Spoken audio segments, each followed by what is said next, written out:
La mesa actual, que es de cardiopatía isquémica, y que vamos a tratar pues 4 temas que son de interés y de actualidad, también con aspectos controvertidos, y además con la suerte de tener pues 4 ponentes que pues todos vosotros seguro que conocéis y que son ponentes top, que en los temas que van a tratar pues son súper expertos, ¿no? Aparte también pues de cara al tiempo pues nos vamos a ceñir, pues ya están avisados que por cada minuto que se pasen del tiempo tienen que pagar una cerveza a toda la audiencia, entonces no va a haber problema con eso. Entonces vamos a empezar ya con la primera charla, que es de revascularización completa versus incompleta en síndrome coronario agudo, que va a ser por la doctora María Tiscal del Hospital Universitario de León. Cuando quieras, María. Hola, buenos días. Bueno, pues efectivamente estamos muy avisados, así que con el permiso de los moderadores y los organizadores he cambiado sutilmente el título de la presentación y voy a hablar de la revascularización completa e incompleta, pero en el contexto del síndrome coronario agudo con elevación del ST, que es donde más evidencia tenemos. Sabemos que hasta un 40 o un 50% de los pacientes con escasez, la enfermedad aterosclerótica no se limita a un solo vaso. Los pacientes con escasez y enfermedad multivaso tienen un peor pronóstico que aquellos que solo tienen un vaso.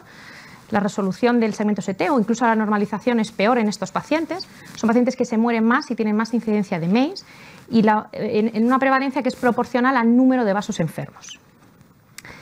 Son pacientes que son de alto riesgo, más edad, más factores de riesgo, infarto previo, insuficiencia cardíaca, y que además esa complejidad clínica suele relacionarse con una mayor complejidad angiográfica. Las lesiones no culpables pueden ser inestables, similares a la arteria responsable del infarto. Pero quizá la primera duda que nos asalta es ¿qué es enfermedad multivaso? Porque el concepto de enfermedad multivaso es un concepto muy heterogéneo.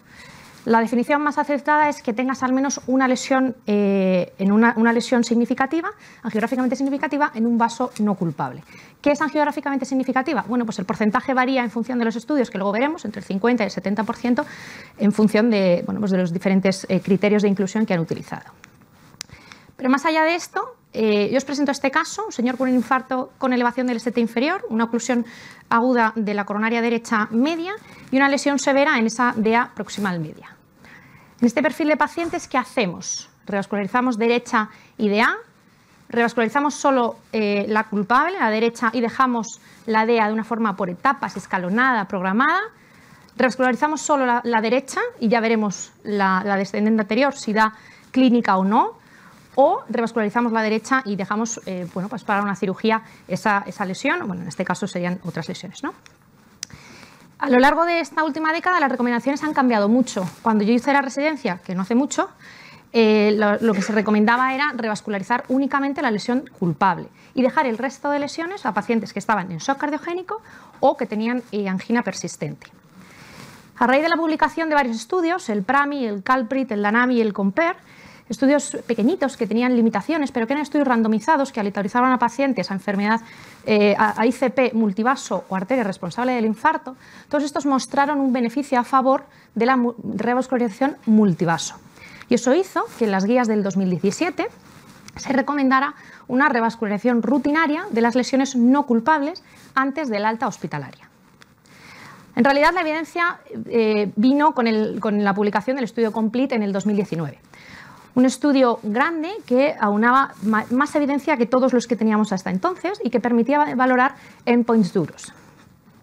En el estudio COMPLETE se incluyeron más de 4.000 pacientes, 4.041 pacientes, con infarto con elevación del ST y enfermedad multivaso. Se randomizaron 1:1 a revascularización completa y la revascularización se hacía no durante la angioplastia primaria, sino durante el ingreso o dentro de los primeros 45 días antes del alta, o a revascularizar únicamente la arteria responsable. El outcome coprimario primero de muerte e infarto de revascularización se redujo en pacientes con revascularización completa. Y el outcome secundario se redujo aún más en el outcome de muerte, infarto o revascularización guiada por angina en estos pacientes, con un beneficio que, si bien ya se veía desde el principio, se hizo aún más significativo, más evidente a lo largo de los años. En realidad, el beneficio, lo que demostró este estudio es que el beneficio favorable a la revascularización completa estaba condicionado fundamentalmente por un descenso en el infarto de miocardio y en la revascularización motivada por isquemia. no demostró una disminución de la mortalidad. Pero, ¿qué pasa? Que en el estudio COMPLETE se incluyeron pacientes de bajo riesgo que tenían una tasa de mortalidad de menos del 1%. Entonces, demostrar una reducción de la mortalidad en ese escenario resultaba muy difícil, ¿no? Estudios, revisiones sistemáticas, estudios metaanálisis, sí que demostraron ese beneficio de la reducción de la mortalidad con la revascularización multivaso. De tal forma que, bueno, sabemos ya que, en este perfil de pacientes lo que hay que hacer es una revascularización multivaso. Quedan por resolver dos cuestiones: ¿cuándo y cómo? ¿No? ¿Cuándo? ¿Inmediato, o sea, durante el procedimiento, durante la angioplastia primaria, o escalonado, por etapas? Pues, bueno, cada estrategia tiene sus ventajas y sus inconvenientes. Si lo haces en el mismo procedimiento, vas a evitar eventos recurrentes de isquemia o incluso un infarto. Vas a disminuir, por supuesto, la estancia hospitalaria. ¿Pero a costa de qué? A costa de aumentar el tiempo en sala, y siempre que aumentas tiempo en sala, aumentas la probabilidad de complicaciones. Por supuesto, vas a necesitar más contraste, y eso va a aumentar el riesgo de posible daño por contraste, y la valoración de las arterias no culpables va a ser mucho peor en una fase aguda. Luego lo veremos. Mientras que si planteas una estrategia por etapas, una estrategia programada, bueno, pues vas a tener tiempo para valorar correctamente el riesgo-beneficio de realizar angioplastia a esas lesiones no culpables. Vas a poder utilizar con mayor facilidad, ¿no?, test no invasivos. Y, bueno, es verdad que dices, bueno, es que te tienes que volver a bajar al paciente a la sala. Sí, pero es verdad que ahora que hacemos radial, pues bueno, el riesgo es bastante asumible, ¿no?, volver a pinchar al paciente. ¿Que aumenta los costes? Sí, bueno. ¿Que aumenta un poquito la estancia? Bueno, pues sí, un poquito también. En cuanto al timing que se ha en los diferentes estudios, pues ha sido diferente. La mayoría de ellos permitían una revascularización inmediata. El COMPLETE no, es el único que establecía que no se hiciera durante el procedimiento índice. Y en este estudio, en este metaanálisis, con más de 32 pacientes, más de 32 estudios, perdón, más de 54.000 pacientes incluidos, con infarto con elevación del CT y enfermedad multivaso aleatorizados a diferida o a inmediata, la revascularización diferida o programada, ¿no?, por etapas, permitió mostró una reducción de la mortalidad en estos pacientes. Y cuando hablamos de diferida, hablamos de o bien durante la hospitalización o bien en los 2 meses siguientes. Solo un estudio permitió un intervalo de tiempo de hasta 6 meses. Un subanálisis del estudio COMPLETE evaluó cuál era el impacto de revascularizar a estos pacientes bien durante el ingreso o en esos 45 primeros días dados de alta. Y se ve que no había diferencias entre una estrategia u otra. De forma que, bueno, que parece, ¿no?, que la estrategia mejor es revascularizar la lesión culpable del infarto y dejar para un segundo tiempo las lesiones no culpables. Esto es la evidencia que teníamos hasta hace poco más de un mes. En el ACC 2023 se presenta el estudio BioVasc, un estudio prospectivo, 29 centros europeos, España entre los centros que participa, más de 1.500 pacientes, que se randomiza a revascularización inmediata versus a revascularización programada dentro de las 6 semanas después del evento índice. El endpoint primario es un endpoint combinado de muerte, infarto, revascularización guiada por isquemia y eventos cerebrovasculares al año. En este estudio, el evento primario se produjo en un 7,6% de los pacientes con una revascularización inmediata frente al 9,4% de los pacientes con una revascularización programada. No hubo diferencias en la mortalidad y la tasa de infarto y de revascularización guiada por isquemia fue menor en el grupo de revascularización inmediata. Los autores concluyen que la revascularización inmediata no es inferior, recuerdo que es un estudio de no inferioridad, no es inferior que la revascularización por etapas. ¿Esto va a cambiar, estos resultados de este estudio van a cambiar las guías? ¿Va a ser el nuevo paradigma de la revascularización? Bueno, yo tengo mis dudas, y tengo mis dudas porque en fase aguda la estimación angiográfica de las lesiones no es óptima. Las lesiones se sobreestiman en un 10% durante la fase aguda y los índices funcionales con los que podemos manejarnos pues tampoco pueden tener alteraciones, ¿no?, en la interpretación de estos índices, porque los cambios en la microcirculación que supone el infarto, pues el estado de hiperemia puede disminuirlo, de tal forma que el FFR infravaloraría estas lesiones, mientras que los estados de reposo, el IFR, estarían incrementados, o sea, sobreestimarían la gravedad de estas lesiones. Hay dos estudios que están en marcha, el Full-Rebask y el IMODEN, que nos darán más información sobre estas técnicas. Y luego también el empleo de técnicas como el IBUS o la OCT, que son técnicas que ayudan mucho. Lo cierto es que en fase aguda se utilizan poco, probablemente pues, en relación con la urgencia del procedimiento y con la estabilidad del paciente. Y son técnicas que han demostrado, por ejemplo, el IBUS, que reduce en un 40% su uso, el TLF a 3 años. Y bueno, pues nada, qué decir tiene, ¿no?, el uso de la OCT con la determinación de las placas vulnerables, esas placas de fibroateroma de cápsula fina, de capa fina. ¿Qué hacer con estas lesiones? Todavía está en entredicho. Esperamos que el estudio vulnerable pues, arroje datos sobre qué hacer con estas lesiones. De tal forma que, bueno, pues parece que la revascularización debe ser multivaso pero programada. ¿Nunca me plantearía una inmediata? Pues sí, sí me lo plantearía. ¿Cuándo me planteo una inmediata? Pues en lesiones no culpables de baja complejidad anatómica, tal y como se indica en las guías, a lo que yo añadiría que sean pacientes que tengan presiones de llenado de ventrículo izquierdo normales y función renal normal, pero también en otros escenarios, en los que tenga dudas sobre cuál es la lesión culpable, que es cierto que en los STEMI es menos frecuente, ¿no?, que en los non-STEMI, pero puede haber más de una lesión culpable, que eso a veces lo hemos visto, o también que haya lesiones críticas que, que decidas que es mejor revascularizar, con lo cual la inmediata pues, también tiene su nicho. Cuando no, está claro que no se hace una revascularización multivaso inmediata en pacientes en shock cardiogénico. Hasta un 10% de los infartos se complican con un shock cardiogénico. Los pacientes en shock cardiogénico, hasta el 80% de las diferentes series tienen enfermedad multivaso, pero tratar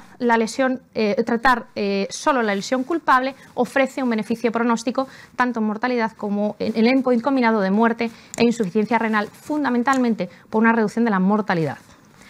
Hallazgos que se corroboran después en metaanálisis. De tal forma que la revascularización rutinaria inmediata de lesiones no culpables en el shock cardiogénico está contraindicada.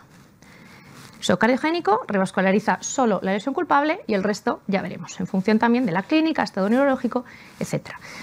Sabiendo que hasta un 30% de los pacientes que sobreviven al shock cardiogénico van a necesitar una revascularización posterior. Entonces, nunca me planteo CABG. Bueno, es verdad que soy hemodinamista, pero bueno, más allá de la broma, por supuesto, el CABG me lo planteo en aquellos casos en los que no están los pacientes seleccionados dentro de los estudios que hemos comentado, ¿no? En el estudio COMPLETE, menos de un 1% de los pacientes incluidos tenían enfermedad de tronco, concretamente un 0,2%, solo un tercio de los pacientes en este estudio tenían enfermedad de 3 vasos, no había ningún paciente con oclusiones crónicas, y la complejidad de las lesiones pues era baja, el SYNTAX score de estos pacientes era bajo. Entonces, en este perfil de pacientes es en el que te planteas cirugía de revascularización de lesiones no culpables. Por resumir, en pacientes con STEMI, a los que haces una angioplastia primaria con éxito, sin complicaciones, si están en shock cardiogénico, has acabado ahí. Si no están en shock cardiogénico y el paciente es de bajo riesgo y baja complejidad anatómica, puedes plantearte hacer una ICP multivaso inmediata. En el resto de los pacientes hay que esperar. En el caso de que sean arterias que irrigan una área miocárdica grande, hay que valorar la complejidad anatómica y siempre teniendo en cuenta pues, que en esa valoración hay que tener en cuenta el paciente, su edad, su fragilidad, las comorbilidades, la función renal, si el paciente está estable o no, si está en shock cardiogénico, por supuesto la anatomía coronaria y una cosa muy importante que, que quizá no es científica, pero sí que es muy importante, que no se piensa igual a las 3 de la mañana que a las 6 de la mañana, que a las 8 de la mañana. Y bueno, pues espero que os haya gustado este juego del cuál, quién, cómo, cuándo. Yo lo utilizo mucho y me entretiene bastante.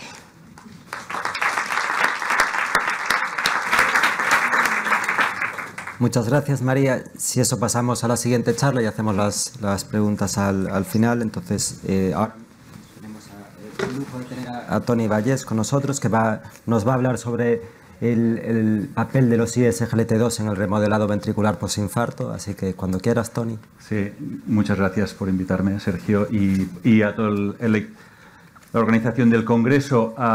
Yo normalmente voy a congresos de cardiología o de insuficiencia cardíaca y entonces mi reto es intentar atraer vuestra atención en una cosa que nos ha fascinado a los que estamos en el mundo de la insuficiencia cardíaca en los últimos años. Si paramos a pensar en las guías de insuficiencia cardíaca del año 2016, no había mención de los ISGLT2, no existía, no había ninguna evidencia. 2016, cuando María estaba haciendo la residencia posiblemente, yo ya la había terminado hacía años. Y desde el 2016 a las guías del 2021 aparecen dos grandes estudios que posicionan los ISGLT2 con indicación 1A para la insuficiencia cardíaca y fracción de eyección reducida. Se publican las guías europeas una charla antes que se presente el Emperor Preserved y luego se publican las guías americanas con Emperor Preserved, pero luego 6 meses después aparece ya el Deliver, con lo cual en 15 días en Praga, en el Congreso de la Heart Failure Association, aparecen ya un update de las guías clínicas donde muy probablemente tendremos ya ISGLT2 con indicación máxima en insuficiencia cardíaca y fracción de eyección preservada. ¿Eso qué quiere decir? Pues que nos cambia el paradigma.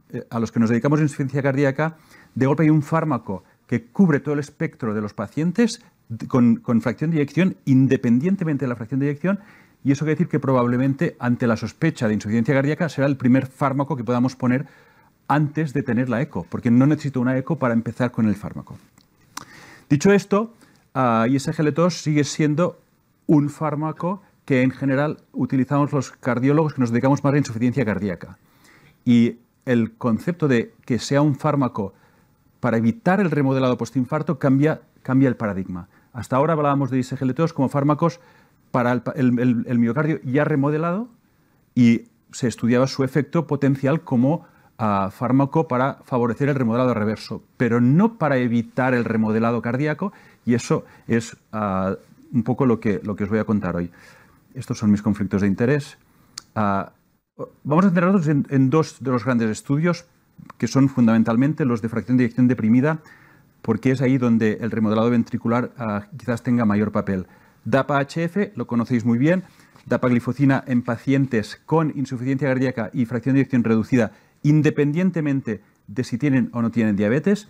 Endpoint primario compuesto de worsening heart failure y muerte cardiovascular, 26% de reducción relativa.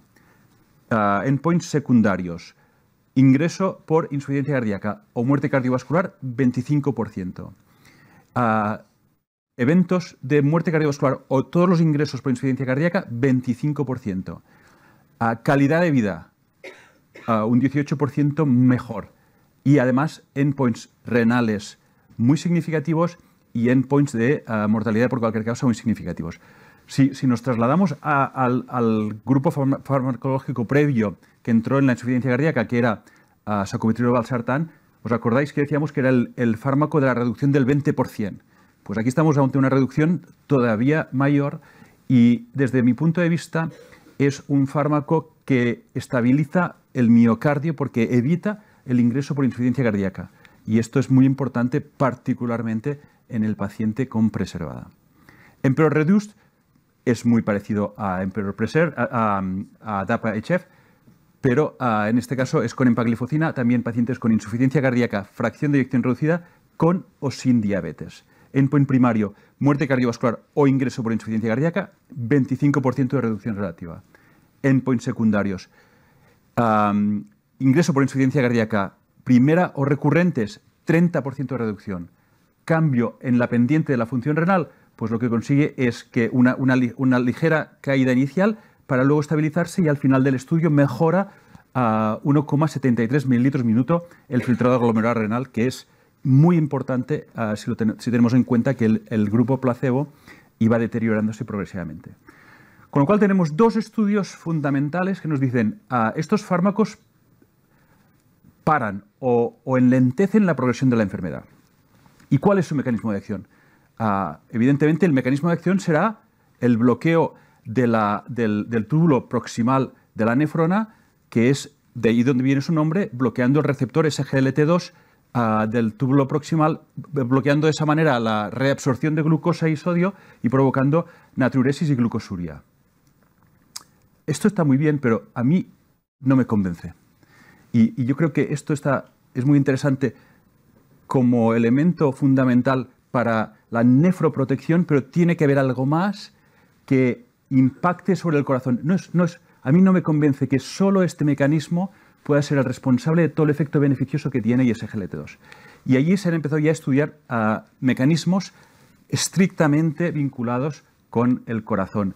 Y entre ellos estaría el impacto sobre el remodelado reverso y también el impacto sobre la precarga, poscarga, pero todo esto quizás podríamos hablar incluso de que al tener efecto diurético podría actuar en esas áreas, pero el remodelado reverso es otra historia. Y ya después de unos años, fijaos que es muy interesante. Normalmente, en los últimos años íbamos a identificar una molécula, caracterizábamos su mecanismo de acción, sabíamos muy bien cómo funcionaba y a partir de ahí decíamos, esta molécula es útil para tratar esa enfermedad y hacíamos el ensayo clínico. Aquí fue justo al revés. Esta molécula se desarrolló para tratar la diabetes, para bajar la glucosa y de golpe sale en el EMPA-REC Outcomes el enorme beneficio sobre el corazón. Los trialists empiezan a hacer ensayos clínicos a toda velocidad, nos dicen todo esto que os he dicho y de golpe no sabemos por qué pasa. O sea, de golpe tenemos un fármaco que es una maravilla y que tiene una indicación máxima, pero no sabemos el mecanismo de acción. Algunas posibilidades. Hay efectos directos sobre el miocardio, que los veis ahí arriba. Por ejemplo, parece ser que tienen un impacto sobre el inflamasoma reduciendo NLRP3, que es un trigger de la inflamación sistémica. Hay estudios bien interesantes. Milton Packer aboga mucho porque limita la mitofagia y la autofagia miocárdica del cardiomiocito. Hay evidencias de que puede disminuir la CAM quinasa 2 y también de que puede actuar sobre el receptor del cardiomiocito NHE1 y 3. Es interesante, nosotros hemos trabajado mucho en este receptor, hicimos un estudio con inteligencia artificial y vimos que probablemente interactúe con este receptor. Y además, si os fijáis, la molécula le llamamos SGLT2 inhibidor, o sea que inhibe un receptor transmembrana entre sodio y glucosa. Y este receptor NHE es un receptor transmembrana entre sodio e hidrogeniones. De manera que tenemos la percepción, y estamos estudiando mediante técnicas de cristalografía, que estos fármacos interaccionan con receptores transmembrana que tienen sodio, y uno de ellos podría ser este. Hay mecanismos no cardiovasculares o no estrictamente cardíacos que pueden participar en el efecto cardíaco de los ISGLT2. La mejora de la función renal seguro. Hay un estímulo de las células endoteliales y de la EPO porque hay un estímulo de la médula ósea por el efecto beneficioso sobre el riñón. Tiene un cierto efecto de reducción del sistema nervioso simpático y también altera el uso energético del corazón. En insuficiencia cardíaca se usa fundamentalmente la energía derivada de los ácidos grasos, de la oxidación de los ácidos grasos, y cuando damos a ISGLT2 lo que conseguimos es transformar ese equilibrio haciendo que la mayor parte de la energía venga de la glucosa o de los cuerpos cetónicos. Evidencias que tenemos en cuanto al remodelado reverso. 3 ensayos pequeñitos: Empatropism, SUGAR-DM y Empire Heart Failure. Empatropism evaluó los efectos de empaglifosina sobre el remodelado del ventrículo izquierdo en pacientes con insuficiencia cardíaca y fracción de eyección reducida no diabéticos. Estos son no diabéticos. Fijaos, 42 y 42, poca cosa. Efectos muy evidentes. El volumen telediastólico y el volumen telesistólico se reducen muy significativamente en los pacientes tratados con empaglifosina. Y un efecto muy evidente en cuanto a la fracción de eyección. Fijaos que se mantiene estable en el grupo placebo, sube 6 puntos en el grupo tratado. SUGAR-DM, igual que el anterior, en este caso en pacientes con diabetes o prediabetes. Relativamente pequeño, 52 y 53 pacientes. Lo que observamos es que hay una reducción del volumen telesistólico significativa, hay menos deterioro del strain miocárdico y hay menos deterioro de volumen telediastólico con una poca actuación en este caso, en este grupo de pacientes, en cuanto a fracción de eyección. Es decir, un estudio era muy claramente favorable, este es más neutro.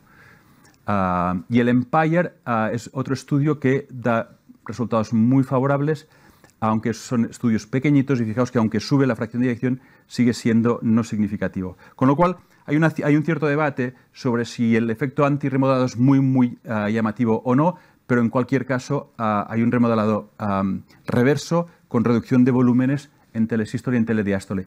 Y al mismo tiempo empiezan a aparecer ya estudios muy relevantes desde mi punto de vista que nos dan información sobre el volumen auricular izquierdo. No solo es interesante revertir el remodelado del ventrículo izquierdo, sino que hay que revertir el remodelado de la aurícula izquierda.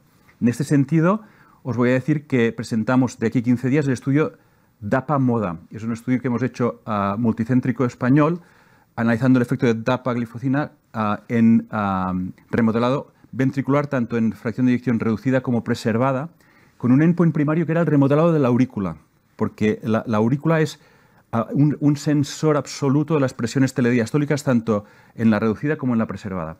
Y os anticipo lo que presentará el doctor Pascual en Praga, y es que dapagliflozina es un buen fármaco para el remodelado auricular y también ventricular, tanto en la reducida como en la preservada. Y hasta aquí puedo hablar. Luego, hablamos mucho de la insuficiencia cardíaca, pero sigue siendo una fracción de la cardiología. Estos fármacos, la empagliflozina, tiene utilidad en otro gran escenario como es el postinfarto, y particularmente para evitar el remodelado postinfarto. No os voy a contar los mecanismos que contribuyen al riesgo de insuficiencia cardíaca postinfarto, que están aquí enumerados en esta diapositiva, pero es cierto que es una de las principales consecuencias y complicaciones del infarto de miocardio. Y para ello se ha puesto un ensayo clínico muy grande, que es el EMPACT-MI, que tiene el objetivo de investigar la eficacia y seguridad de empagliflozina en pacientes tras un infarto de miocardio.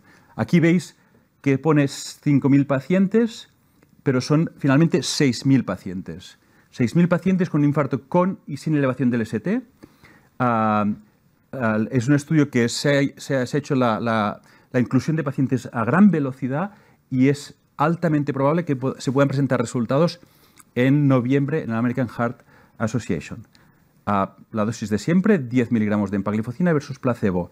Endpoint primario, tiempo hasta el primer ingreso por insuficiencia cardíaca o mortalidad por cualquier causa. Endpoints secundarios, todos los ingresos por insuficiencia cardíaca o mortalidad por cualquier causa, hospitalizaciones cardiovasculares, mortalidad por cualquier causa, hospitalizaciones de cualquier causa y mortalidad por cualquier causa, o hospitalizaciones por infarto y mortalidad por cualquier causa. En los criterios de inclusión es un estudio muy interesante porque incluye, como decíamos, los infartos STEMI y non-STEMI randomizados en los primeros 14 días, con alto riesgo de desarrollar insuficiencia cardíaca, diagnosticado por evidencia de congestión en el ingreso o una fracción de eyección de nuevo desarrollo, de nueva aparición menor al 45%, y además algún factor de riesgo para el desarrollo de insuficiencia cardíaca. Factores de riesgo, bueno, por lo tanto es mandatorio estos dos criterios, o sea que es muy frecuente, y todos los que os dedicáis a críticos, este perfil de pacientes lo veis cada día, infartos que acuden con síntomas de congestión, ya sea por un poco de disnea referente a su situación previa, es decir, KILIP 2 o más, son pacientes muy frecuentes y además deben tener al menos uno de los siguientes factores de riesgo, que los vemos a menudo: más de 65 años, fracción de eyección menor del 35, este quizás ya es menos frecuente, pero infarto previo, presiones pulmonares por encima de 40, fibrilación auricular, pro-BNP elevado, que sea diabético, filtrado menor de 60, enfermedad de 3 vasos, enfermedad vascular periférica. Todos estos factores solamente hace falta que tenga uno adicional. Se va a hacer un análisis jerárquico primero analizando el endpoint primario y luego consecutivamente los siguientes endpoints anticipando resultados favorables. Los meetings de seguridad de momento han dado pues el visto bueno en cuanto a seguridad para seguir el ensayo clínico. Tampoco se paró prematuramente. Veremos los resultados que salen en noviembre. Y el EMPACT lo que nos está diciendo es que de golpe, si realmente empagliflozina es útil en el paciente postinfarto, daremos empagliflozina en la unidad coronaria, el paciente subirá a la planta con empagliflozina y se irá de alta con empagliflozina, lo tendremos en la unidad de insuficiencia cardíaca con empagliflozina, es decir, de golpe pasará a ser un fármaco de nicho de especialidad a ser un fármaco para el cardiólogo general. Y esto sí que creo que también es una revolución conceptual. Vamos a ver qué sale. Desde el punto de vista de mecanismos, a nosotros nos pareció muy interesante entender mejor lo que estaba pasando y simplemente os voy a pasar 3 diapositivas de un estudio que ya hemos terminado y estamos analizando en nuestro hospital. En el modelo porcino, que ya sabéis que es el modelo más parecido, le provocamos un infarto de miocardio y hemos visto cómo evoluciona el remodelado y su impacto en el tratamiento. El grupo control de este ensayo nuestro era inducción del infarto con beta bloqueantes, asumiendo que el beta bloqueante lo debían tomar todos de base, y luego analizamos de encima de eso empagliflozina, sacubitril o valsartán o los dos, para ver el efecto de remodelado. Este es el diseño del estudio de día 0 a día 30, con una resonancia. Aquí se realiza la inducción del estudio. Durante los primeros días, 15 días, el cerdito lleva un holter. En el día 2 se le hace una extracción de sangre y una resonancia. Y en el día 30, 29, una resonancia. Y en el 30, un estudio electrofisiológico y muestras de sangre. Nos interesa el remodelado eléctrico y aquí se llevan a cabo estudios complejos de map de voltaje y de activación, de mapas de voltaje y de activación, y nos interesa la caracterización no invasiva, la carga rítmica total que pueden evitar estos fármacos. Y aquí veis el protagonista que lleva su holter. Hay que ponerlo bien con un chaleco en la espalda, porque estos bichos se lo comen todo, y si no, se rascan contra las paredes. Se rascan contra las paredes hasta que se cae el holter, y hemos encontrado alguno que lo habíamos perdido y en realidad estaba dentro de la cámara gástrica en el momento del sacrificio. O sea, se lo tragan y se lo quedan.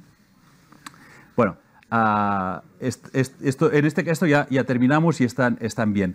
El remodelado mecánico pues lo hacemos por resonancia, un equipo de 3 Teslas de nueva generación, solo para experimentación animal, que lo hacemos in vivo y luego analizamos ex vivo sacando el corazón para detectar exactamente el tamaño de la cicatriz. Y hasta aquí termino. Muchas gracias, Tony, espectacular. Y ahora la siguiente es Felipe Díaz del Hospital 12 de Octubre, que nos va a hablar sobre un tema también controvertido como es el pretratamiento y con datos de evidencia de un registro multicéntrico nacional. Entonces, cuando quieras, Felipe. ¿Qué tal? Muy buenas. En primer lugar, gracias a la organización por contar conmigo y con el grupo. Hoy venía a hablar de mi libro, del Impact Time Go, con este título de charla que se llama Vueltas con el pretratamiento, ¿qué hay de nuevo? Y respondiendo a la pregunta de qué hay de nuevo, la realidad es que lo más nuevo es lo que conocéis todos, que son las guías de finales del 2020, que en cuanto al pretratamiento desaconsejaban de manera rutinaria pretratar con un inhibidor de la P2Y12 a aquellos pacientes que se realizaba un cateterismo. Pero hay una letra pequeña interesante, que es que el cateterismo se tiene que hacer de manera precoz, y de manera precoz consiste en hacerlo en las primeras 24 horas. De hecho, las propias guías dejan abierta la posibilidad, aunque sea con un nivel de recomendación menor, de poder pretratarlos a aquellos que no puedan cumplir esta ventana de cateterismo en las primeras 24 horas. Entonces, por poner un poquito de contexto histórico, sin querer meter mucha información, ¿de dónde viene esto del pretratamiento? Pues viene del credo. Cuando se publicó el credo en el año 2002, yo no es que estuviera en la residencia, yo estaba haciendo su normal por ahí por Almería todavía. Entonces, de aquí nace la idea de que aquellos pacientes que se pretrataban con clopidogrel 6 horas antes de hacerse el cateterismo, parece que tenían una reducción de un 38% en los eventos cardiovasculares a corto plazo. Este es el proof of concept del pretratamiento. Es evidente que es clopidogrel y que es el contexto electivo, pero sentó un poco las bases de por qué nos gusta a los hemodinamistas que los pacientes vengan pretratados cuando se vienen a hacer intervencionismo. Con la llegada de los nuevos antiagregantes ticagrelor y prasugrel, pues apareció también este contexto y hay 2 ensayos clínicos específicos de cada uno de los 2 grupos. El Dubius se hizo con ticagrelor en pacientes con IAMSES, con una medida de cateterismo, como podéis ver, bastante razonable o aplicable a vida real.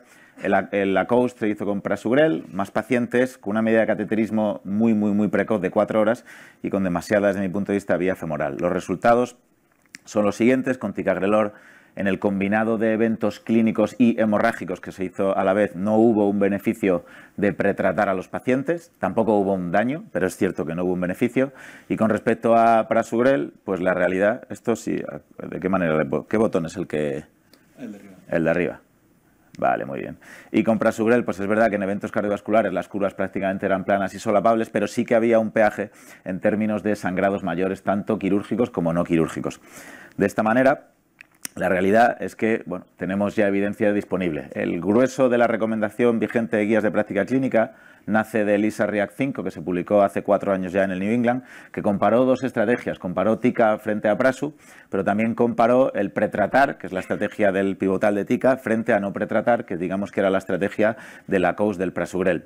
Tiempos de cateterismo, que me parece fundamental, de 1 hora en pacientes con síndrome coronario agudo y con bastantes, desde mi punto de vista, acceso femoral. Los resultados son contundentes en cualquier caso. La estrategia de ticagrelor se asoció a un aumento de los eventos cardiovasculares en el seguimiento a 12 meses, sin un peaje en términos de eventos hemorrágicos.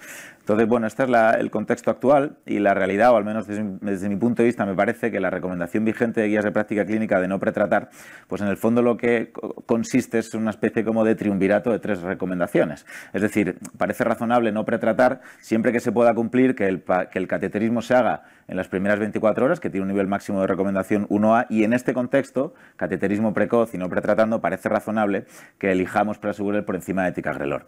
A partir de aquí, las 2 cuestiones que nos surgieron el año pasado, a mí y a unos compañeros como a María, en el grupo de jóvenes cardiólogos, la primera es si estas recomendaciones son aplicables a nuestro medio.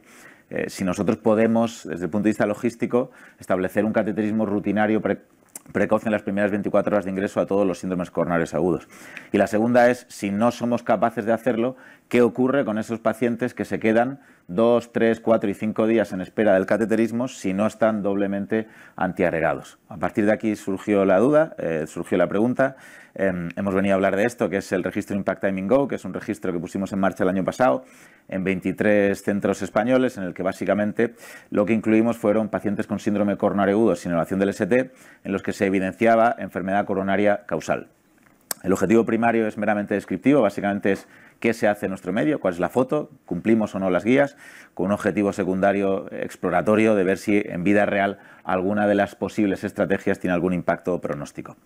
Como os he dicho, los criterios de inclusión son sencillos: síndrome coronario agudo sin elevación del ST y evidencia de enfermedad coronaria aterosclerótica causal, es decir, lo que viene siendo un síndrome coronario agudo tipo 1, y por tanto los criterios de exclusión pues son bastante intuitivos, ¿no? Es decir, sacamos de la ecuación todos los infartos tipo 2, sacamos de la ecuación a aquellos pacientes que no tengan evidencia de enfermedad coronaria, minoca, miocarditis, vasospasmo, sacamos las disecciones espontáneas y también aquellos pacientes que ya tengan antecedente conocido de enfermedad coronaria difusa no revascularizable, que evidentemente pues no van a ser sometidos a estrategias rutinarias de cateterismo.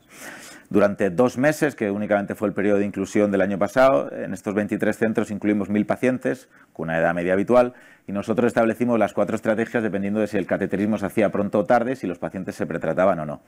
Bueno, estos resultados están pendientes de publicarse, pero bueno, os puedo ya contar más o menos algo de lo que hemos visto. La estrategia más utilizada en nuestro medio, es decir, en el 46% de los casos, fue hacer el cateterismo en más de 24 horas pretratado, es decir, lo contrario de lo que recomiendan las guías de práctica clínica.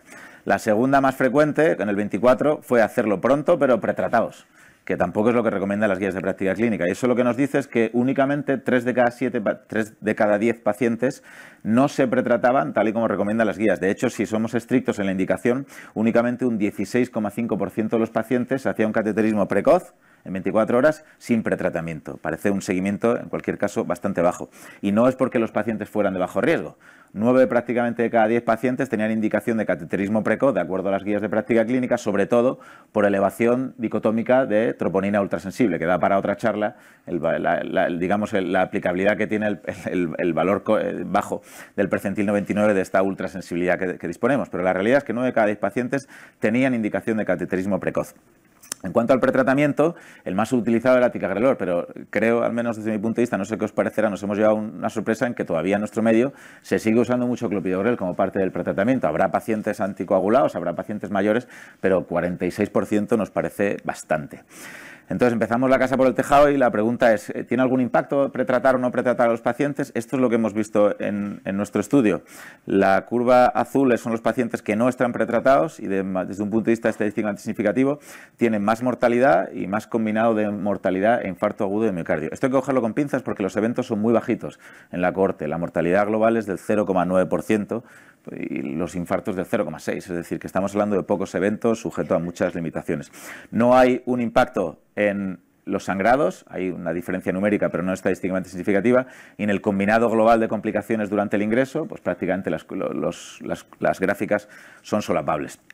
Entonces, bueno, sobre esta premisa nos podemos preguntar, ¿quién decide el pretratamiento? Damos que estamos aquí en la sección un poco de agudos, pues evidentemente pues depende de dónde ingrese, el paciente recibirá algún tipo de pretratamiento o no. Las mayores diferencias las hemos identificado en los pacientes que ingresan en la UCI, sobre todo si ingresan en una UCI llevada por intensivos o una UCI llevada por cardiología.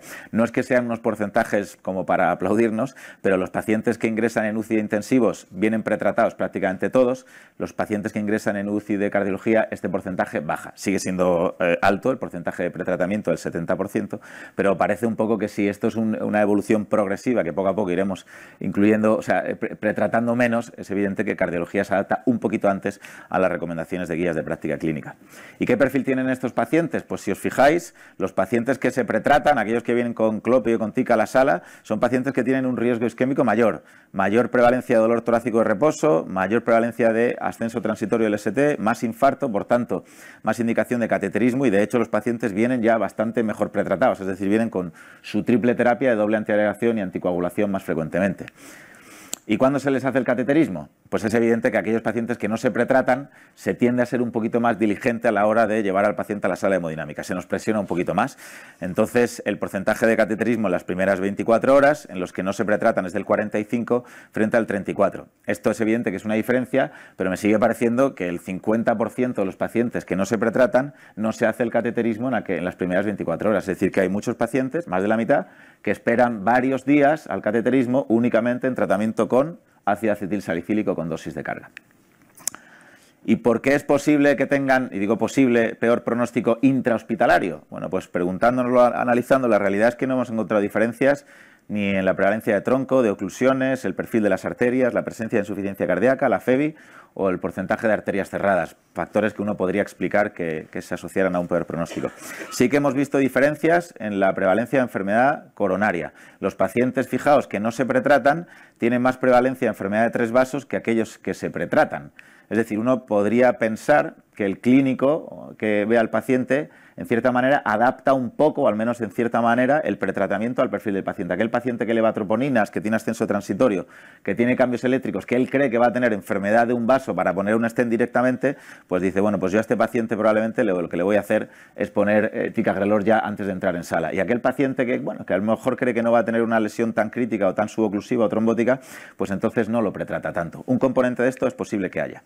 Segundo lugar, y de manera importante, es la implicación terapéutica que tiene. Fijaos que los pacientes que no se pretratan van a cirugía un 16% de los casos, frente a los que reciben pretratamiento, que es un 7%. Y de aquí nos surge la siguiente duda. ¿Se operan más porque tienen más enfermedad de 3 vasos, que hay un 10% de aumento, o el pretratamiento inclina un poco la balanza hacia no operar? Es decir, ya que el paciente está con ticagrelor en la sala, pues me pongo a tirarle stent si no tengo que esperar 5 días a suspensión. Pues si analizamos exclusivamente a aquellos pacientes que tienen enfermedad de 3 vasos, sí que hay diferencias claras. Los que tienen 3 vasos y no se pretratan, el 44% van a cirugía. pero cuando vienen pretratados a sala, únicamente el 24% son derivados a cirugía. Así que sí que parece que pretratar tiene un impacto en la estrategia que nosotros luego asignamos de revascularización al paciente. Esto sí que tiene un impacto. ¿Y por qué? Porque cuando analizamos datos intrahospitalarios, que es el principal peaje que tiene siempre la cirugía cuando se compara con los stent, pues la cirugía en nuestra serie tiene más mortalidad, tiene 5 veces más incidencia de sangrados mayores, se asocia evidentemente a más complicaciones globales durante el ingreso y la estancia media pues es mucho mayor, de 18 días con un intervalo intercuartil de entre 14 y 23. Cuando hemos analizado factores predictores, hemos visto básicamente que esto del pretratamiento con, insisto, una baja incidencia de eventos y, insisto, desde el punto exclusivamente de vista intrahospitalario, el pretratamiento sí que es un factor predictor de mortalidad en el ingreso, igual que ¿se puede ir para atrás? Sí. Igual que el score Grace y que el número de vasos. Y cuando analizamos los predictores de sangrados mayores, pues el Grace está en los dos. El Grace es pues como un predictor básicamente muy asociado a la edad, el acceso femoral, que es bastante intuitivo y razonable pensarlo, y el tipo de revascularización. Los pacientes quirúrgicos pues sangran mucho más durante el ingreso hospitalario. Bueno, y ya está, con esto está todo dicho. Intento hacerlo rápido. Las conclusiones, ¿cuáles serían? Pues que en general, resumiendo un poco, no hay una evidencia clara del beneficio de pretratar de manera rutinaria, aunque a los hemodinamistas nos guste que vengan pretratados, hay que afirmar que no hay un beneficio establecido en ensayos. En cualquier caso, los tiempos en los que se basan estos ensayos clínicos son muy cortos. Yo creo que son poco aplicables a práctica clínica habitual y desconocemos bien qué ocurre cuando un paciente está 4 días esperando un cateterismo únicamente con Adiro. Y si nos vamos al registro del que hemos estado hablando, del Impact Timing Go, pues es evidente que el seguimiento en nuestro medio es bajo. Yo creo que es bastante bajo. En general no se pretrata poco y se sigue usando demasiado clopidogrel. Parece que se pretrata más a aquellos pacientes con un riesgo isquémico, digamos, agudo un poquito más y se pretrata un poco menos a aquellos pacientes que tengan un riesgo, digamos, un poquito más estable, un perfil más estable dentro del síndrome coronario agudo. Y luego es posible, esto a cogerlo como generador de hipótesis con todas las limitaciones que tiene un registro prospectivo de vida real, que el no pretratar pueda tener un impacto en términos de eventos cardiovasculares durante el ingreso, en vida real y en nuestro medio. Sin más, muchas gracias a los investigadores, que aquí hay unos cuantos, al grupo de jóvenes cardiólogos y a mis niñas que me ayudan mucho a hacer las sesiones.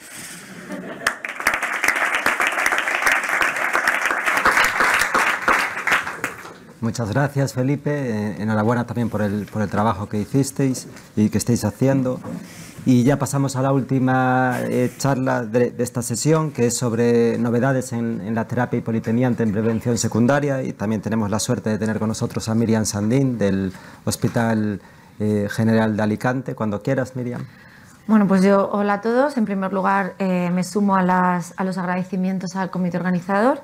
Es un lujo para mí estar aquí porque, bueno, pues te encuentras con muchos amigos que no ves tanto como antes, y sobre todo porque tienes la oportunidad de ver cómo las unidades coronarias de España, las más importantes, cómo hacen las cosas, y eso nos motiva a los que estamos intentando luchar por implantarlas en nuestra comunidad a hacerlo.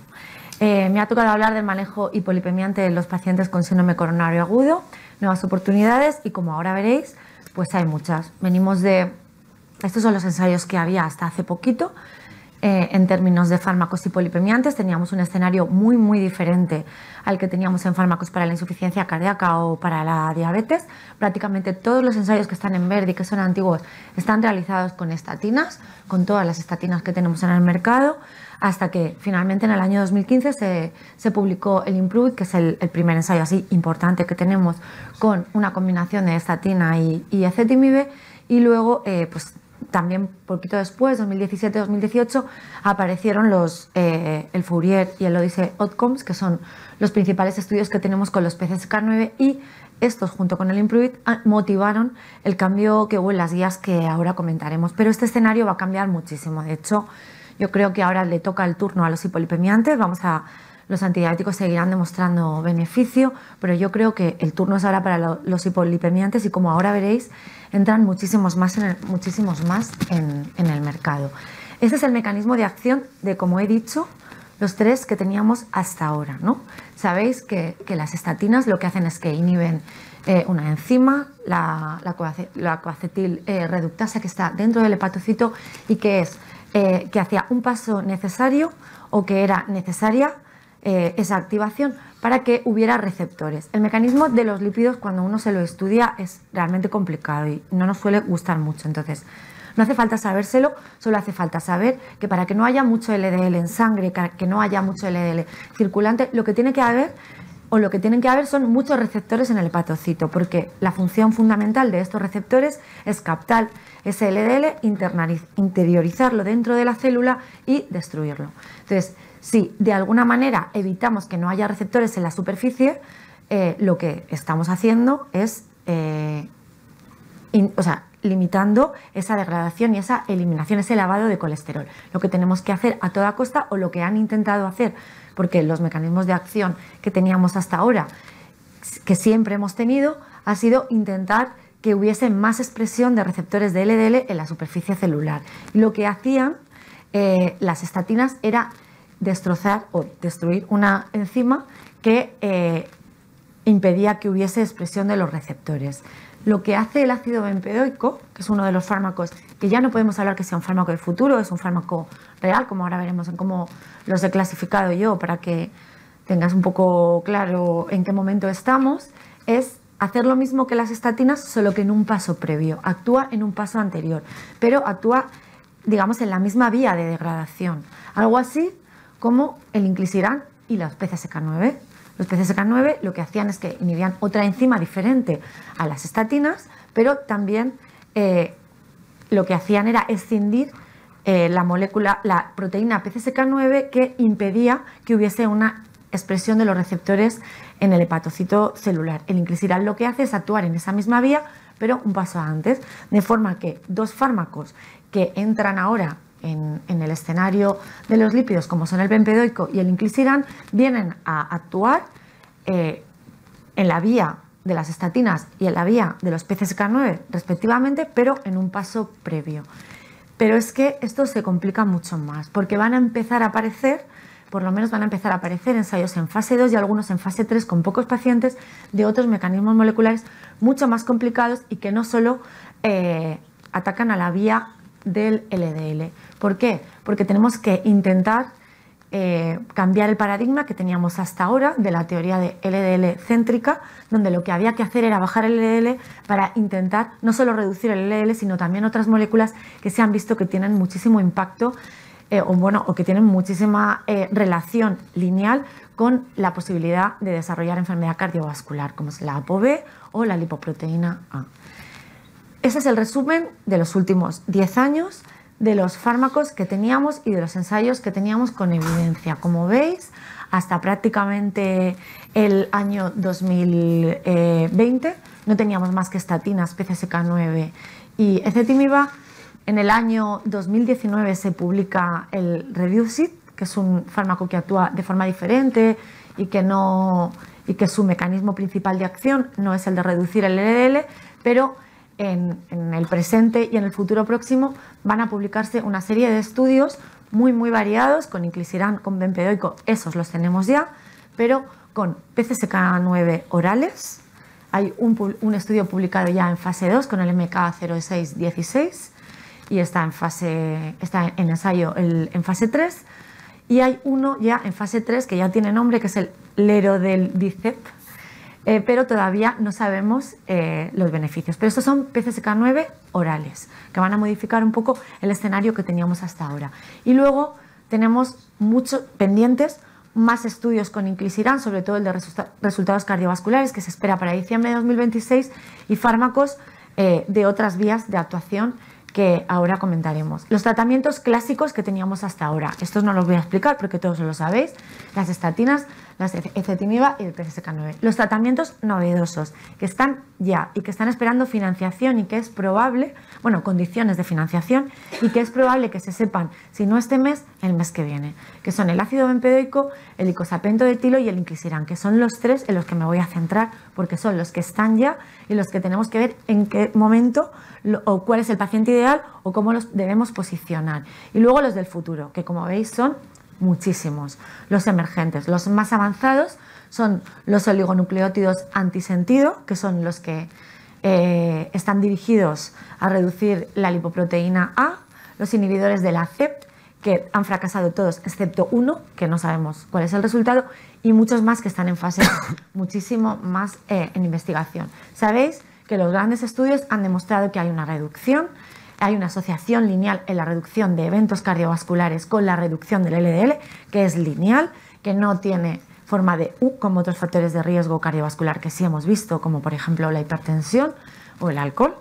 Esta es lineal, cuanto más bajo se tenga el LDL mejor, y no se ha visto que tenerlo muy bajo, casi por debajo de 10, que tenemos pacientes en prevención secundaria con los que hemos conseguido bajarlo a 10, eso tenga algún efecto deleterio para la salud en otras esferas que se escapen a la cardiología. Y además esto se ha visto que sucede con todos los fármacos.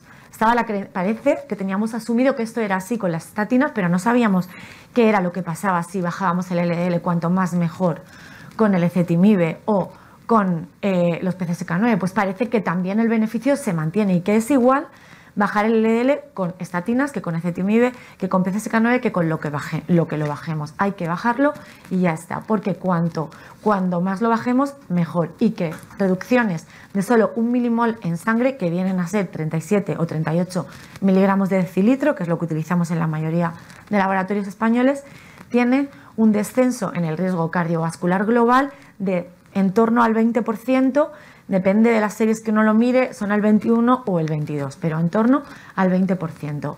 Ha habido muchísimos cambios en las guías de práctica clínica en los últimos 10 años, que parece que es mucho tiempo, pero es poco. Ha ido bajándose el dintel y el objetivo del LDL cada vez más, hasta que ahora en pacientes de alto riesgo cardiovascular, que son los que vemos todos los que estamos aquí, porque solo vemos prevención secundaria o vemos alguno, nos puede caer en prevención primaria, pero desde luego va a tener factores de riesgo cardiovascular, enfermedad renal crónica avanzada, esos son los pacientes que vemos en la planta de cardiología, todos son de muchísimo riesgo cardiovascular, y en estos pacientes el LDL que tenemos que perseguir es por debajo de 55, o al menos bajarlo al 50% de los valores basales con los que presentó el evento. ¿Y qué dicen las guías?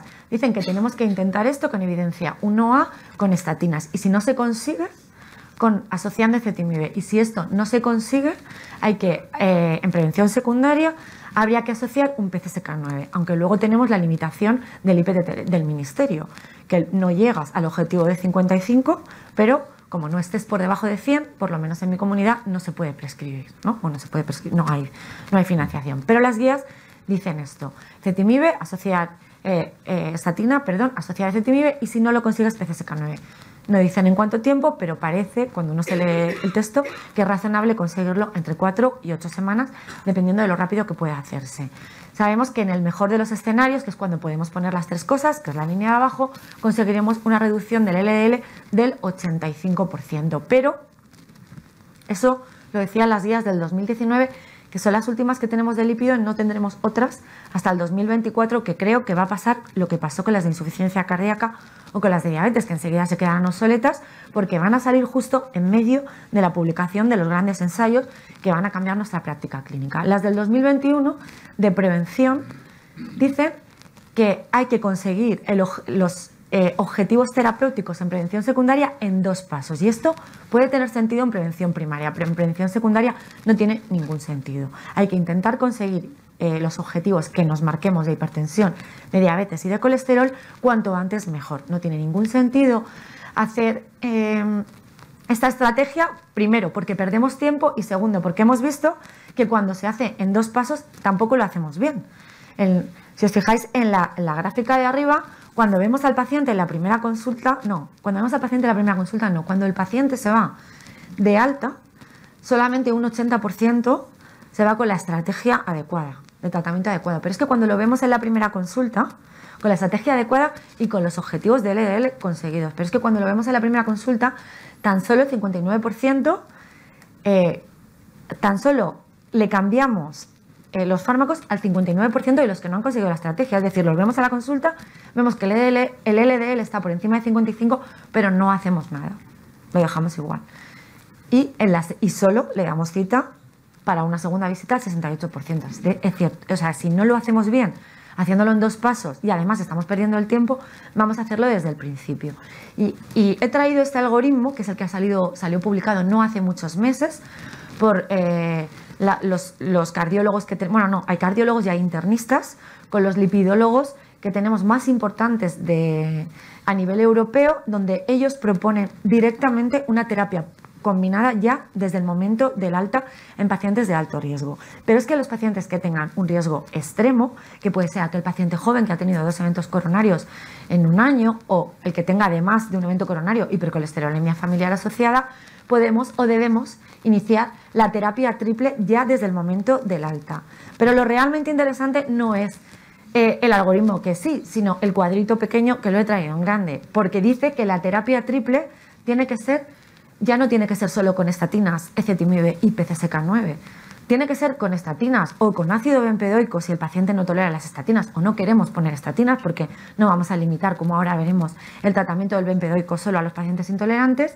Y además los PCSK9, nos vale el PCSK9, pero nos valen también todos aquellos fármacos que eliminen la molécula PCSK9. Por ejemplo, también nos vale el inclisiran. Es decir, que ahora los pacientes, en el mejor de los escenarios, se van de alta con una combinación doble de estatina y ezetimibe, pero es probable que en un futuro próximo el paciente salga de alta con inclisiran, bempedoico y ezetimibe, o con estatina y ezetimibe e inclisiran, o con un PCSK9. O sea, se va a diversificar muchísimo el algoritmo de tratamiento de los lípidos en función de las evidencias que tenemos. Aunque no voy a comentar nada de las estatinas y del ezetimibe, hay que recordar que los PCSK9, que los inhibidores del PCSK9 tienen 2 ensayos pivotales con muchísimos pacientes que demostraron no solo reducción de un 60% de los niveles de LDL, sino una reducción, ambos, además fue concordante con evolocumab y con alirocumab, del 13% en reducción de MACE, de eventos cardiovasculares principales. Ya os he dicho que hay una publicación solamente de un PCSK9 oral que acaba de salir no hace mucho y bueno, es el estudio en fase 2, el de búsqueda de dosis, donde no se ha evaluado si tiene beneficio o no en términos de reducción de riesgo cardiovascular, pero sí se sabe que prácticamente desde el principio, a las 2 semanas ya hay una reducción del LDL del 60%, igual que los PCSK9. Es un fármaco oral y bueno, el futuro nos dirá si es cómodo darlo o no, si tiene beneficios o no, y como ya os he dicho, actualmente hay 3, los 2 primeros en fase 2 y el último ya está en ensayo clínico en fase 3 y tendremos pronto los resultados. Los tratamientos novedosos. Sabéis que la última ACC, el 3 de marzo, se publicó el gran resultado, en términos de beneficios de cardiovascular, el outcomes del ácido bempedoico, el CLEAR Outcomes, con unos resultados pues muy buenos. Ya se había demostrado previamente que el ácido bempedoico conseguía reducir el LDL en torno a un 38% si se combinaba con ezetimibe y de un 26% si no se combinaba, pero se le exigió se le exigió a la molécula un estudio en términos de beneficio en términos de reducción de la mortalidad que se publicó, como ya digo, recientemente en marzo, y donde se ha visto que hay una reducción del 13% en el combinado de muerte cardiovascular, infarto no fatal, ictus no fatal y ingreso por angina inestable.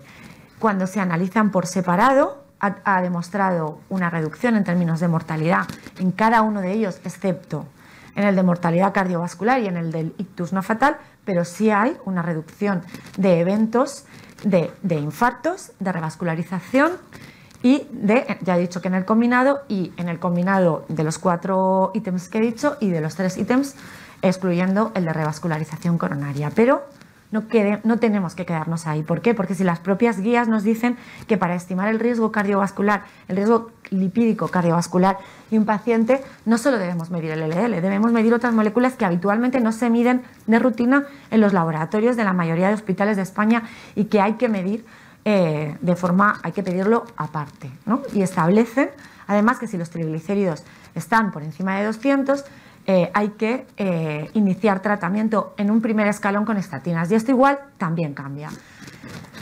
¿Por qué debemos medir los triglicéridos y debemos darle más importancia de la que le estamos dando ahora? Los triglicéridos, al final, lo que nos están diciendo o lo que están traduciendo es la cantidad de colesterol remanente que hay y que también es deleterio y que se ha visto de forma independiente, como veremos ahora, que tiene un impacto pronóstico en la evolución de la enfermedad cardiovascular, porque podemos tener el LDL objetivo, como tenemos en el paciente 1, 2 y 3.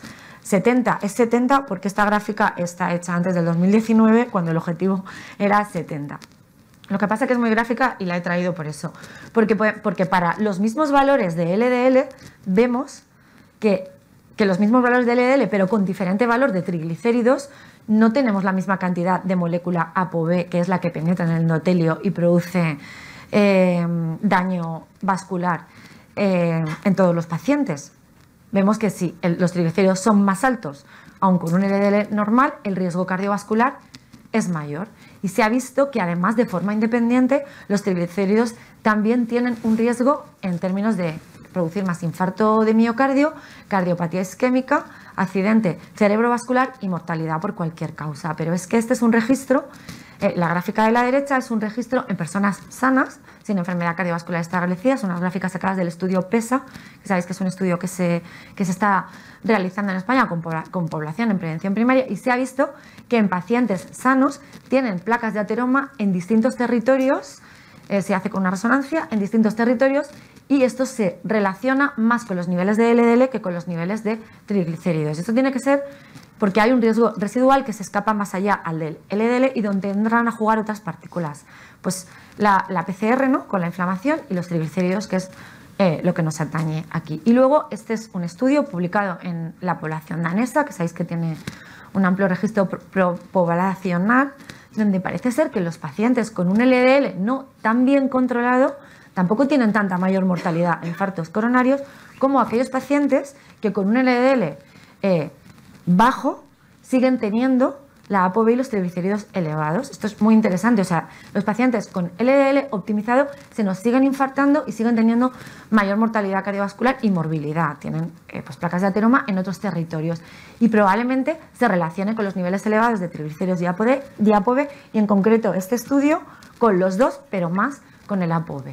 Y a lo mejor este es por aquí es donde tiene que entrar a jugar el icosapento de etilo, que sabéis que tiene un ensayo que ya se publicó finales de 2019-2020 y no tuvo demasiada repercusión y está cobrando como mayor importancia ahora, a pesar de que demostró que reducía los eventos cardiovasculares en un 25% con un NNN a tratar tan bajito como 21, que se reducía a 11 y manteniendo el mismo beneficio cardiovascular si se administraba durante el primer año de tratamiento. Quizá porque su beneficio no sea solo por reducir los triglicéridos, sino porque también module de alguna manera la inflamación, ¿no? Parece ser que todo que está implicado en el mecanismo de inflamación. Recordad que es un éster purificado y que no es un simple omega 3 como al principio nos empezó a sonar. Y además no solamente produjo un beneficio en los outcomes